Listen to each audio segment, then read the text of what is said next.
Self-Delivered Video Prompts to Learn Daily Living Skills by Emily Burns. Application of Knowledge from Readings. Canella Malone et al. Suggests that not having the ability to manage daily living tasks could limit a person's self-determination and lead to learned helplessness. Video-based instructional strategies have been shown to be effective at teaching life skills when they are based on task analyses of target behaviors and include prompting, repetition, and feedback. Handheld devices are ideal prompting tools because they are time and cost efficient, used by a variety of people in different environments, and are generally motivating for individuals to use. Video prompts are especially useful when an in vivo model may be impractical. For example, when teaching a learner to turn on a tap, if there is only one sink, the instructor must say, "Do this, turn on the tap," and then turn the tap off so that the learner has an opportunity to practice the skill. The in vivo model may confuse the learner. He or she might think the expectation is to copy the entire behavior chain, turn the sink on and then off immediately, when the expectation is just to turn the sink on. The video model allows the learner to observe the exact behavior they are expected to imitate in isolation. Video modeling also allows for greater consistency as the video prompt is always the same regardless of who delivers it. Canella Malone et al. Compared the impact of video prompting with and without error correction procedures on the skill acquisition of life skills and found that the inclusion of error correction procedures from the outset of the study leads to greater efficiency in skill acquisition. Canella Malone et al. Also found that using the Impromptu app on Apple iPods, 2 of the 4 adolescents with moderate to severe intellectual disabilities in their study were able to teach themselves how to vacuum using self-directed prompts on their iPods after mastering the independent use of the Impromptu app. This suggests that individuals with learning challenges likely have the capability of learning to self-deliver video prompts in order to teach themselves various life skills. Focus of the intervention.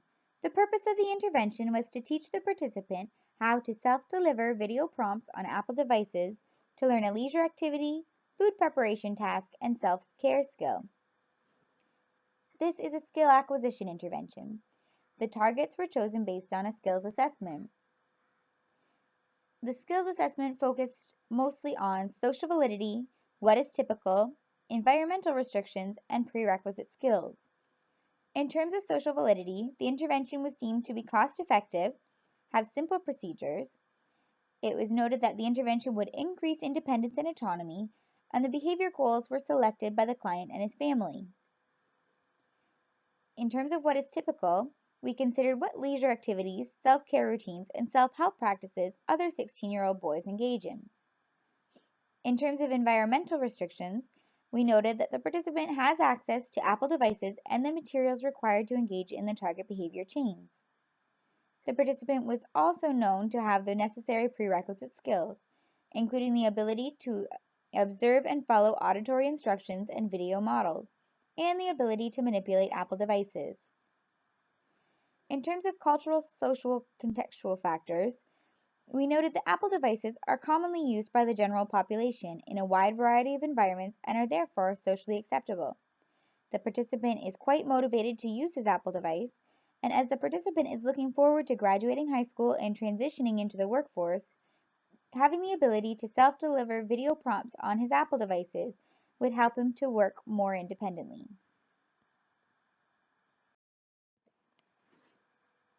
Participant. The participant in this case study is a 16-year-old male, Ken, who has a dual diagnosis including a developmental disability. Ken attends high school in a classroom for adolescents with developmental disabilities. Ken has limited cognitive abilities and has been identified as moderately mentally retarded. He is unable to read, write, or count. However, Ken is verbal and has exceptional social skills. He enjoys engaging with those in his environment. Ken is the middle of 5 children and currently lives at a rural home with his mother, father, and 2 younger siblings. Ken has an iPhone 6s and an iPad which he uses proficiently to communicate via text and email using Siri and to access games and videos for leisure. Ken is highly motivated to engage with his devices and has at least one of them close to his proximity at all times.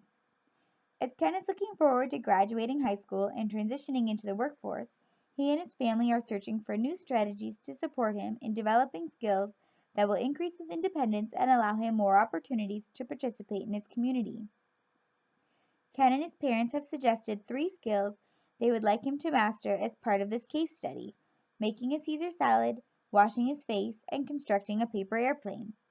These skills will allow Ken to participate in food preparation during mealtimes, practice self-care, and engage in some independent leisure.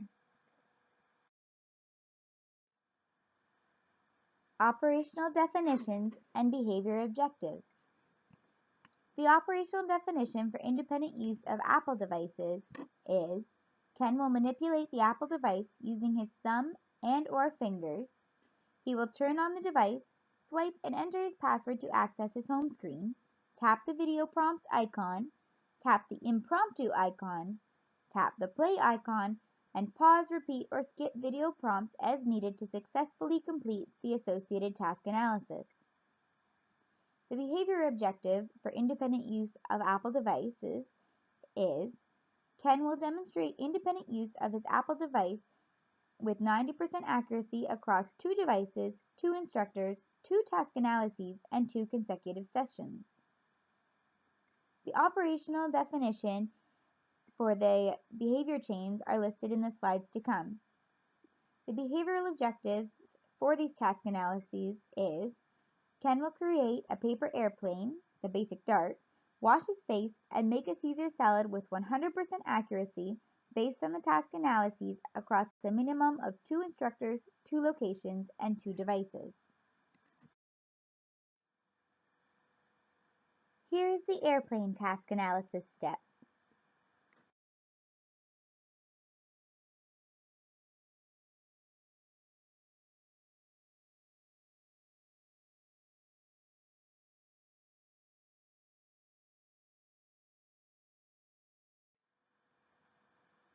Here is the face washing task analysis steps.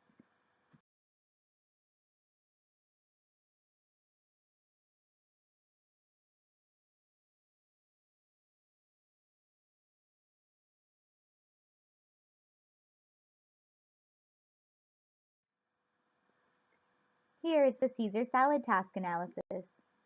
These task analyses were used to create behavioral definitions and to collect data accurately.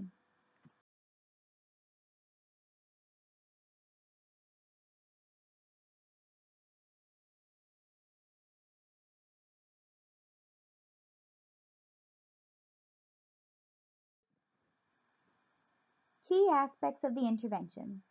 It is important that the Apple devices be charged with the video prompts loaded into the Impromptu app before the intervention starts. Prior to collecting any data or starting the intervention, the family members who would be also implementing the intervention receive training to implement the skill acquisition plan and collect both baseline and intervention data. The family also receives continuous feedback throughout the intervention process. The skills were chosen with input by the participant and his family members, so that both the family members and the participant will be motivated to engage in the intervention. We have had set dates to collect inter-observer agreement data and procedural integrity data across a minimum of 20% of the sessions. So far, our IOA is at a mean of 96%, with a range of 94% to 100%. Our procedural integrity mean is at 92%, with a range of 86 to 100%.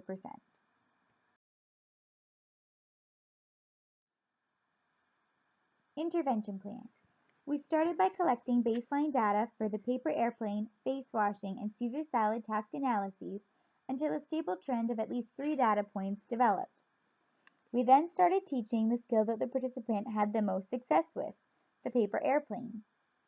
We used a most to least prompt hierarchy and delivered differential reinforcement to shape independent use of the Apple device to self-deliver video prompts. We also delivered differential reinforcement following the completion of the behavior chain based on the number of correct responses. Each correct response received one candy at the end of the behavior chain. A correct response was defined as accurately copying the video model.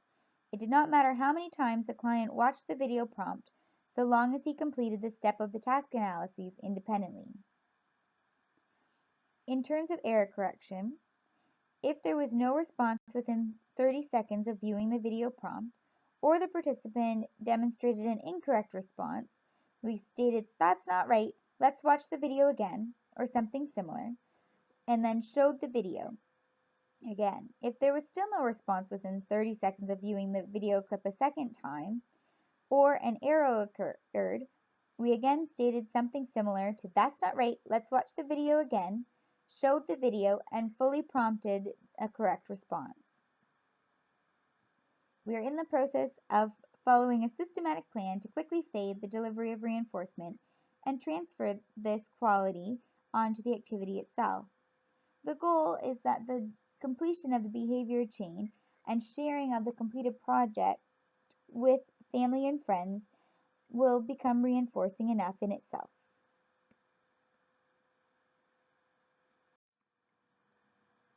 Results thus far. Baseline data for airplane construction, face washing, and Caesar salad making were conducted at complete independence. Baseline data was collected for at least 3 sessions until a level trend in responding was present. Construction of an airplane with self-delivered video prompts was introduced first because its baseline results were the highest, followed by face washing.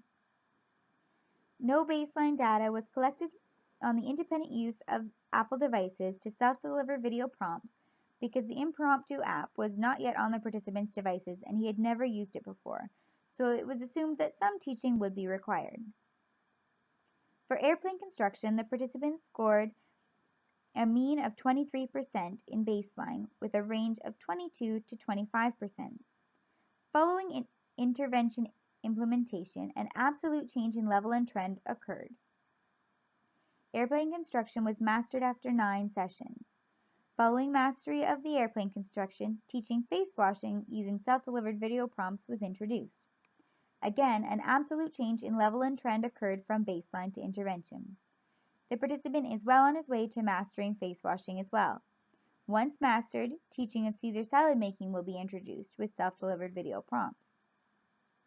Caesar salad's baseline data is at a mean of 0%. Independent use of Apple devices to self-deliver video prompts was mastered after 12 sessions.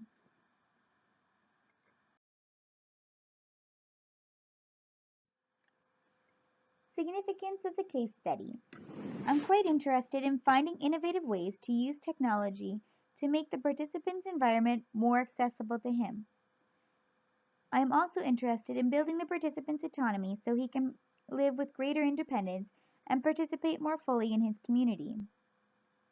I think that this intervention has been great because it has demonstrated that the participant does have the ability to engage in independent learning. The strategies are simple and feasible for families and caregivers to implement with the participant, which will hopefully make them useful across his environments. Challenges and lessons learned. One ethical dilemma that has come up is that I am implementing this skill acquisition plan with a family member, my brother, and have been training my sister and mom to also implement the intervention with him. This has resulted in dual relationships. It has been important for me to set out my expectations clearly and establish their expectations in terms of who is responsible for what in the intervention and what we are all hoping to achieve. Another challenge that has come up is that my participants' family members are busy people and were not consistently implementing the intervention or collecting data. We sat down and made sure that the target behaviors we had chosen were still the behaviors we wanted to target.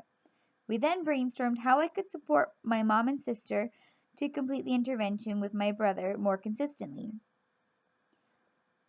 First, we decided that I would send them a text on the day they were to run the intervention, and they would respond once they completed it. I also started reinforcing them weekly for running the intervention and collecting data. Second, I found a way to simplify the data sheet so that I could still get the information I needed, but it would be easier for my family members to collect data while running the intervention with my brother. Third, I decided that I would be present for 3 of 5 sessions rather than just 2 of 5 sessions. My being more present has also improved the procedural integrity scores, as I am able to provide more immediate feedback.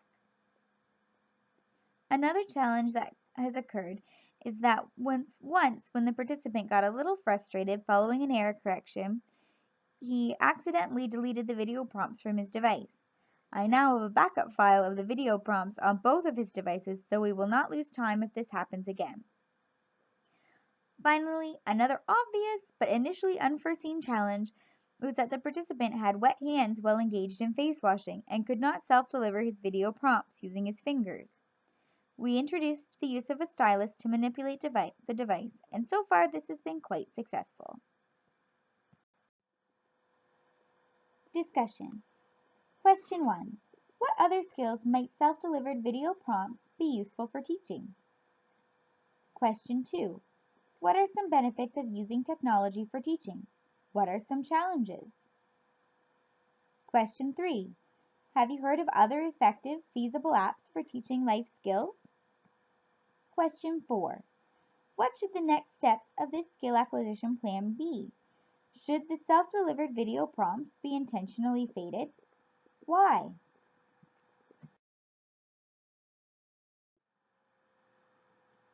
Thank you for watching this presentation on the use of self-delivered video prompts to teach daily living skills.